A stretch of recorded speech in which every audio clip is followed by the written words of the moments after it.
छात्रों नमस्ते। एवरेस्ट मेरी शिखर यात्रा का सटीक विश्लेषण देखने के बाद अभी हम लेकर आए हैं महत्वपूर्ण प्रश्न उत्तर जो विस्तृत है, सटीक है, जो आपको एक एक प्रश्न का उत्तर यहाँ पर दिया गया है। ज़रूर ज़रूर मेरे चैनल को यहाँ पर सब्सक्राइब करें, लाइक करें, शेयर करें। तो देखते हैं सटीक प्रश्न उत्तर। प्रश्न अभ्यास में सबसे पहले छात्रों मौखिक निम्नलिखित प्रश्नों के उत्तर एक दो पंक्तियों में दीजिए। देखो, पहला प्रश्न, अग्रिम दल का नेतृत्व कौन कर रहा था? अग्रिम दल का नेतृत्व उपनेता प्रेमचंद कर रहे थे। 2, लेखिका को सागरमाथा नाम क्यों अच्छा लगा? उत्तर, एवरेस्ट को नेपाली भाषा में सागरमाथा नाम से जाना जाता है। सागरमाथा शब्द से तात्पर्य है सागर के माथे के समान यह स्थानीय नाम है, इसलिए लेखिका को यह नाम पसंद आया। 3, लेखिका को ध्वज जैसा क्या लगा? उत्तर, लेखिका को एक भारी बर्फ का बड़ा फूल प्लूम एक पर्वत शिखर पर लहराता हुआ ध्वज जैसा लगा। 4, हिमस्खलन से कितने लोगों की मृत्यु हुई और कितने घायल हुए? उत्तर, हिमस्खलन से एक की मृत्यु हुई और 4 लोग घायल हो गए। 5, मृत्यु के अवसाद को देखकर कर्नल खुल्लर ने क्या कहा? उत्तर, एक शेरपा कुली की मृत्यु तथा 4 घायल होने के कारण अभियान दल के सदस्यों के चेहरे पर छाए अवसाद को देखकर कर्नल खुल्लर ने कहा कि एवरेस्ट जैसे महान अभियान में खतरों को और कभी कभी तो मृत्यु को भी सहज भाव से स्वीकार करना चाहिए। देखो छात्रों, यह इस इमेज में यह 5 प्रश्न जो मौखिक है, इसे आपने बारीकी से सुना, देखा और इनके उत्तरों को भी हमने यहाँ पर देख लिया, जो बेहद आपके लिए उपयोगी है। हर एक प्रश्न का उत्तर यहाँ पर दिया गया है, आप इसे ज़रूर बारीकी से देखें, लिखें और समझे भी और याद भी करें। जो यहाँ पर ये सारे के सारे प्रश्न यहाँ पर प्रश्नाभ्यास में मौखिक है। जो प्लूम होता है, एक भारी बर्फ का बड़ा प्लूम फूल है, उसे प्लूम कहते हैं बर्फ का। तो ये यहाँ पर समझ जाइए। और नेतृत्व प्रेमचंद कर रहे थे। आगे देखिए। 6, रसोई सहायक की मृत्यु कैसे हुई? उत्तर, प्रतिकूल जलवायु के कारण एक रसोई सहायक की मृत्यु हो गई। 7, कैंप 4 कहाँ और कब लगाया गया? उत्तर, कैंप 4 29 अप्रैल को 7900 मीटर पर साउथ कोल में लगाया गया था। 8, लेखिका ने शेरपा कुली को अपना परिचय किस तरह दिया? उत्तर, लेखिका ने शेरपा कुली को अपना परिचय यह कहकर दिया कि वह बिल्कुल ही नौसिखिया है, नई सीखी हुई, और एवरेस्ट उसका पहला अभियान है। 9वां प्रश्न, लेखिका की सफलता पर कर्नल खुल्लर ने उसे किन शब्दों में बधाई दी? उत्तर देखिए छात्रों, लेखिका की सफलता पर बधाई देते हुए कर्नल खुल्लर ने कहा, मैं तुम्हारी इस अनूठी उपलब्धि के लिए तुम्हारे माता पिता को बधाई देना चाहूँगा। देश को तुम पर गर्व है और अब तुम ऐसे संसार में जाओगी जो तुम्हारे अपने पीछे छोड़े हुए संसार से एकदम भिन्न होगा। यानी जो अब तक कार्य किया उससे एकदम यह अलग होगा, ऐसा कर्नल खुल्लर ने कहा। आगे लिखित में देखिए, आपको ये सब लिखना है इन प्रश्नों को। निम्नलिखित प्रश्नों के उत्तर 25 से 30 शब्दों में लिखिए दीजिए। पहला, नज़दीक से एवरेस्ट को देखकर लेखिका को कैसा लगा? उत्तर, नज़दीक से एवरेस्ट को देखकर लेखिका को इतना अच्छा लगा कि वह भौचक्की की रह गई। एकदम एक आश्चर्य, अचंभा। वो एवरेस्ट लोथ से और नुच से की ऊंचाइयों से घिरी बर्फीली टेढ़ी मेढ़ी नदी को निहारती रही। टेढ़ी मेढ़ी, आड़ी तिरछी, निहारना, बारीकी से देखना। 2, डॉक्टर मीनू मेहता ने क्या जानकारियाँ दी? उत्तर, डॉक्टर मीनू मेहता ने उन्हें निम्न जानकारियाँ दी। देखिए, एल्यूमिनियम की सीढ़ियों से अस्थायी पुलों का बनाना। 2, लट्ठों और रस्सियों का उपयोग करना। 3. बर्फ की आड़ी तिरछी दीवारों पर रस्सियों को बांधना. 4. अग्रिम दल के अभियांत्रिक तकनीकी कार्यों की जानकारी दी अग्रिम दल के. तीसरा प्रश्न, तेनजिंग ने लेखिका की तारीफ में क्या कहा? उत्तर, तेनजिंग ने लेखिका की तारीफ में कहा कि वह एक पर्वतीय लड़की है. उसे तो शिखर पर पहले ही प्रयास में पहुंच जाना चाहिए. प्रयत्न में पहुंच जाना चाहिए. कठिन और रोमांचक कार्य करना उनका शौक था. वे लेखिका की सफलता चाहते थे और उन्हें पूरी आशा थी कि वे सफल होंगी. चौथा प्रश्न, लेखिका को किनके साथ चढ़ाई करनी थी? उत्तर, लेखिका को अपने दल के साथ तथा जय और मीनू के साथ चढ़ाई करनी थी, परंतु वे लोग पीछे रह गए थे. 5. लोपसांग ने तंबू का रास्ता कैसे साफ किया? उत्तर, तंबू के रास्ते में एक बड़ा बर्फ पिंड गिरा था जिसने कैंप को तहस नहस कर दिया था. लोपसांग ने अपनी स्विस छुरी की सहायता से तंबू का रास्ता साफ किया और लेखिका को बाहर निकाला. 6. साउथ कोल कैंप पहुंचकर लेखिका ने अगले दिन की महत्वपूर्ण चढ़ाई की तैयारी कैसे शुरू की? उत्तर, साउथ कोल कैंप पहुंचकर लेखिका ने अगले दिन की महत्वपूर्ण चढ़ाई की तैयारी शुरू कर दी. उन्होंने खाना, कुकिंग गैस तथा कुछ ऑक्सीजन सिलेंडर इकट्ठे किए.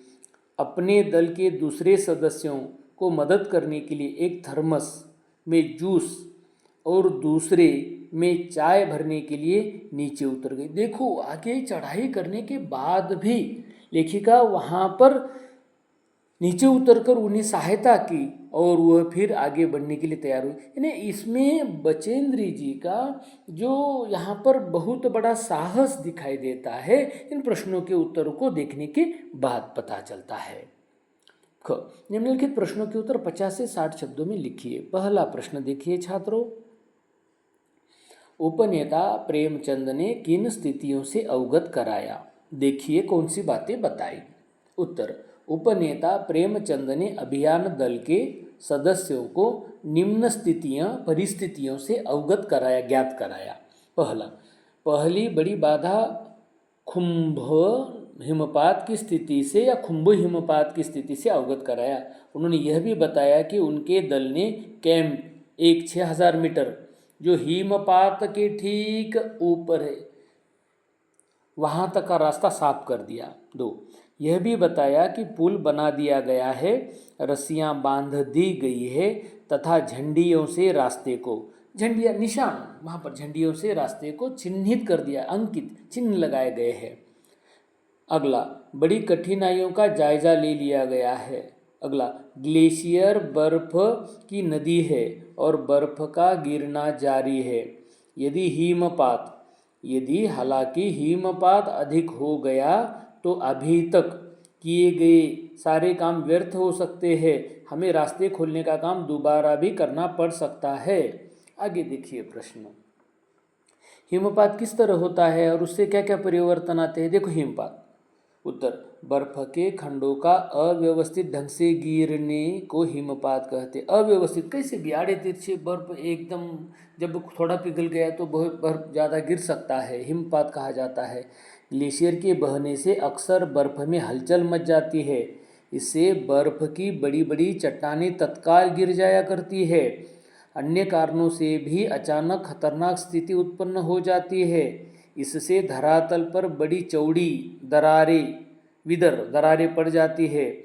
अधिक हिमपात के कारण तापमान में भारी गिरावट आती है, रास्ते बंद हो जाते हैं. अगला प्रश्न देखिए छात्रों, लेखिका के तंबू में गिरे बर्फ पिंड का वर्णन किस तरह किया गया है? लेखिका के तंबू में जो बर्फ गिर गया किस तरह वर्णन किया? देखो, लेखिका के तंबू में गिरे बर्फ पिंड का वर्णन बहुत भयानक एवं खतरनाक था.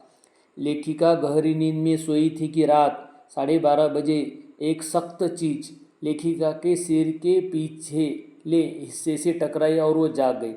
साथ ही एक जोरदार धमाका भी हुआ. एक लंबा बर्फ पिंड ग्लेशियर से टूटकर कैंप के ऊपर आ गिरा था.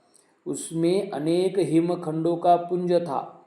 वह एक एक्सप्रेस रेलगाड़ी की तेज गति के साथ और भीषण गर्जना के साथ गिरा था। इसने लेखिका के कैंप को नष्ट कर दिया था। इससे चोट तो सभी को लगी, पर मृत्यु किसी की भी नहीं हुई। चौथा प्रश्न, लेखिका को देखकर कि हक्का बक्का क्यों रह गया? देखो उत्तर इसका। लेखिका को देखकर कि हक्का बक्का रह गया क्योंकि इतनी बर्फीली हवा में नीचे जाना खतरनाक था। लेखिका नीचे गई, थर्मस में जूस और चाय लाने के लिए नीचे जाना खतरनाक था, फिर भी लेखिका सबके लिए चाय और जूस लेने के लिए नीचे उतर रही थी। अगला प्रश्न देखिए, एवरेस्ट पर चढ़ने के लिए कुल कितने कैंप बनाए गए, उनका वर्णन कीजिए। देखो ये बहुत महत्वपूर्ण प्रश्न है। उत्तर, एवरेस्ट पर चढ़ने के लिए कुल 7 कैंप बनाए गए थे। पहला, बेस कैंप। यह कैंप काठमांडू के शेरपालैन में लगाया गया था। पर्वतीय दल के नेता कर्नल खुल्लर यहीं रहकर एक एक गतिविधि का संचालन कर रहे थे। उपनेता प्रेमचंद ने भी हिमपात संबंधी सभी कठिनाइयों का परिचय यही दिया। कैंप 1, यह कैंप 6000 मीटर की ऊंचाई पर बनाया गया। यह हिमपात के ठीक ऊपर था, इसमें सामान जमा था। कैंप 2, यह चढ़ाई के रास्ते में था। कैंप 3, इसे लोस्से की बर्फीली सीधी ढलान पर लगाया गया था। यह रंगीन नायलॉन से बना था। यही लोस्से ग्लेशियर से टूटकर बर्फ पिंड कैंप पर आ गिरा था। 4, यह समुद्र तट से 7900 मीटर की ऊंचाई पर था। 5, साउथ कोल कैंप, यहीं से अंतिम दिन की चढ़ाई शुरू हुई। और शिखर कैंप, अंतिम कैंप। देखो छात्रों, यह कैंप अंतिम कैंप था। यह एवरेस्ट के ठीक नीचे स्थित था। ये सारे के सारे कैंप बारीकी से छात्रों, बड़ा प्रश्न का उत्तर यहाँ पर आसानी से लिखने के लिए इसे ध्यानपूर्वक आपको याद करना होगा। इन कठिन शब्दों को भी देखकर आपको इस प्रश्न का उत्तर ध्यानपूर्वक लिखना होगा, वह भी समझकर। जितना ज़्यादा आप इसे पढ़कर समझकर इस प्रश्न का उत्तर लिखेंगे, निश्चित ही यह प्रश्न आपको एक कठिन नहीं लगेगा। एक आसानी से आप इस प्रश्न का उत्तर यहाँ पर पक्का दे सकते हैं। जो भी प्रश्न यहाँ पर है एवरेस्ट पर चढ़ने के लिए, वो कैंप का, यहाँ पर कौन से एक विशेष कैंप के बारे में भी कभी कभी 1-2 पंक्तियों के लिए भी वह प्रश्न छात्रों आ सकता है। तो कुल कितने कैंप बनाए गए, इतना भी 1-2 पंक्ति में आ सकता है। चढ़ाई के समय एवरेस्ट की चोटी की स्थिति कैसी थी? उत्तर देखिए, जब लेखिका एवरेस्ट की चोटी पर पहुंची तब वहां तेज हवा के कारण बर्फ उड़ रही थी। एवरेस्ट की चोटी शंकु के आकार की थी। वहां इतनी जगह नहीं थी कि 2 व्यक्ति एक साथ खड़े हो सके। चारों ओर हजारों मीटर लंबी सीधी ढलान थी। चट्टानें इतनी भुरभुरी थी मानो शीशे की चादरें बिछी हो। लेखिका को फावड़े से बर्फ की खुदाई करनी पड़ी ताकि स्वयं को सुरक्षित और स्थिर कर सके। 7, सम्मिलित अभियान में सहयोग एवं सहायता की भावना का परिचय बचेंद्री ने किस कार्य से मिलता है? बचेंद्री के किस कार्य से मिलता है? देखो उत्तर, लेखिका के व्यवहार से सहयोग और सहायता का परिचय तब मिलता है जब वे अपने दल के दूसरे सदस्यों को मदद करने के लिए एक थर्मस में जूस और दूसरे में चाय भरने के लिए बर्फीली हवा में तंबू से बाहर निकली और नीचे उतरने लगी। जय ने उनके प्रयास को खतरनाक बताया तो बचेंद्री ने जवाब दिया, मैं भी औरों की तरह पर्वतारोही हूँ, इसलिए इस दल में आई हूँ। शारीरिक रूप से ठीक हूँ। मुझे अपने दल के सदस्यों की मदद क्यों नहीं करनी चाहिए? ऐसा भी बचेंद्री ने कहा। बचेंद्री की यह भावना उसकी सहयोगिता, सहायता करने की भावना, सहयोगिता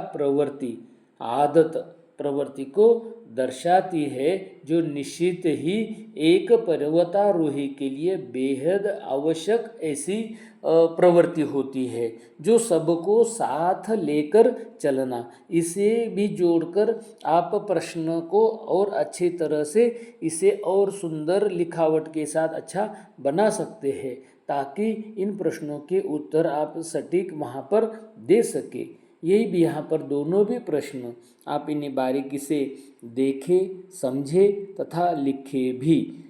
जिस तरह से इन प्रश्नों के उत्तर यहाँ पर दिए हैं, आप इनमें अपनी भाषा का भी प्रयोग कर सकते हैं। इन प्रश्नों में आप स्वयं के शब्द भी डालकर आप पाठ्यपुस्तक की सहायता से आप प्रश्नों के उत्तर ज़रूर लिख सकते हैं।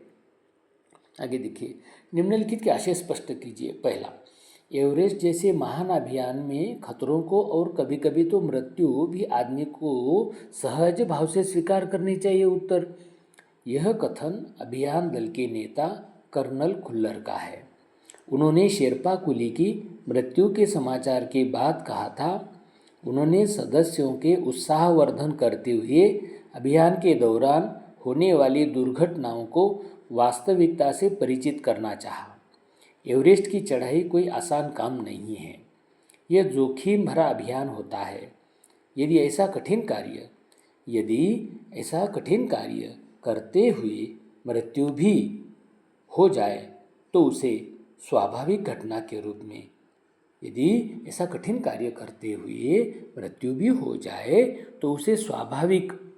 घटना के रूप में लेना चाहिए। हालांकि ऐसा एवरेस्ट के बारे में कहा जाता है कि उतना सरल नहीं है जितना हमें लगता है।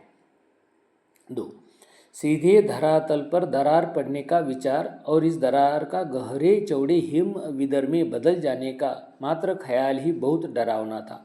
इससे भी ज़्यादा भयानक इस बात की जानकारी थी कि हमारे संपूर्ण प्रयास के दौरान हिमपात लगभग 1 दर्जन आरोहियों और कुलियों को प्रतिदिन छूता रहेगा। उत्तर देखिए, इस कथन का आशय यह है कि हिमपात के कारण बर्फ के खंडों के दबाव से कई बार धरती के धरातल पर दरार पड़ जाती है। विदर, यह दरार गहरी और चौड़ी होती चली जाती है और हिम विदर में बदल जाती है और यह बहुत खतरनाक होते हैं। यह सुनकर लेखिका का भयभीत होना स्वाभाविक था। इससे भी ज़्यादा भयानक जानकारी थी कि पूरे प्रयासों के बाद यह भयंकर हिमपात पर्वतारोहियों व कुलियों को परेशान करता है। उन्हें इनका सामना करना पड़ेगा। अगला प्रश्न देखिए छात्रों। बिना उठे ही मैंने अपने थैले से दुर्गा माँ का चित्र और हनुमान चालीसा निकाली। मैंने इनको अपने साथ लाए लाल कपड़े में लपेटा, छोटी सी पूजा अर्चना की और इनको बर्फ में दबा दिया। आनंद के इस क्षण में मुझे अपने माता पिता का ध्यान आया। उत्तर देखिए, जब बचेंद्री पाल एवरेस्ट की चोटी पर सफलतापूर्वक पहुंच गई तो उसने घुटनों के बल बैठकर बर्फ को अपने माथे से छुआ और चुंबन किया। उसके बाद एक लाल कपड़े में माँ दुर्गा का चित्र और हनुमान चालीसा को लपेटा और छोटी सी पूजा करके बर्फ में दबा दिया। वह बहुत खुश थी और उसे अपने माता पिता का स्मरण याद हो आई। यह लेखिका के लिए अत्यंत गौरव का क्षण था। उन्हें आज भी एवरेस्ट पर चढ़ने वाली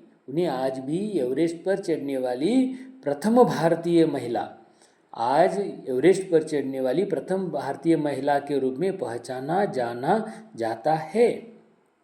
आगे देखिए, भाषा अध्ययन छात्रों। पहला क्या है, देखो व्याकरण। इस पाठ में प्रस्तुत निम्नलिखित शब्दों की व्याख्या पाठ का संदर्भ देकर कीजिए। निहारा है धसकना, खिसकना, सागर माथा, जा लेना, नौसिखियाँ। उत्तर देखिए, निहारा है। एवरेस्ट की चोटी को बचेंद्री पाल ने निहारा। वाक्य में प्रयोग भी ऐसा भी आप कर सकते हैं। 2, धसकना, खिसकना, ये दोनों शब्द हिमखंडों के गिरने के संदर्भ में आए हैं।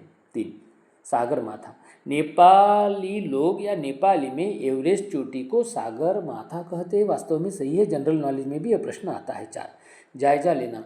यह शब्द प्रेमचंद ने कैंप के परीक्षण निरीक्षण कर स्थिति के संदर्भ में है।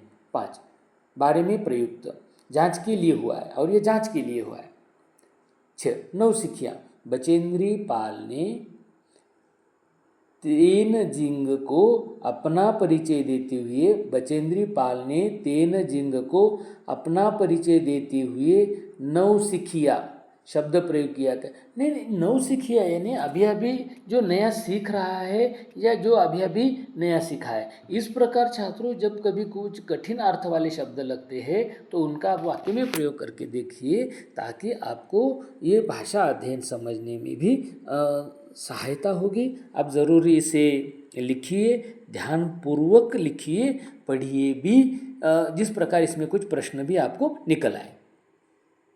निम्नलिखित पंक्तियों में उचित विराम चिन्हों का प्रयोग कीजिए। देखो कई बार प्रश्न आते हैं, विराम चिन्हों का प्रयोग कीजिए। देखो पहला, उन्होंने कहा तुम एक पक्की पर्वतीय लड़की लगती हो, तुम्हें तो शिखर पर पहले ही प्रयास में पहुंच जाना चाहिए। उत्तर देखिए, उन्होंने कहा के बाद अल्प विराम है, बाद में दोहरा अवतरण चिन्ह है। तुम एक पक्की पर्वतीय लड़की लगती हो, पूर्ण विराम है, तुम्हें तो शिखर पर पहले ही प्रयास में पहुंच जाना चाहिए, बाद में पूर्ण विराम है, खड़ी पाई जिसे कहते हैं, और बाद में दोहरा अवतरण चिन्ह का प्रयोग किया गया है। ख वाक्य, क्या तुम भयभीत थी? देखो क्या ये प्रश्नवाचक शब्द है? उत्तर देखिए, उसके पहले दोहरा अवतरण चिन्ह है, क्या तुम भयभीत थी, प्रश्नवाचक चिन्ह दिया, बाद में दोहरा अवतरण चिन्ह दिया। ग, तुमने इतनी बड़ी जोखिम क्यों ली बचेंद्री? उत्तर देखिए, पहले दोहरा अवतरण चिन्ह, तुमने इतनी बड़ी जोखिम क्यों ली के बाद प्रश्नवाचक चिन्ह, बचेंद्री के बाद दोहरा अवतरण चिन्ह और बाद में पूर्ण विराम।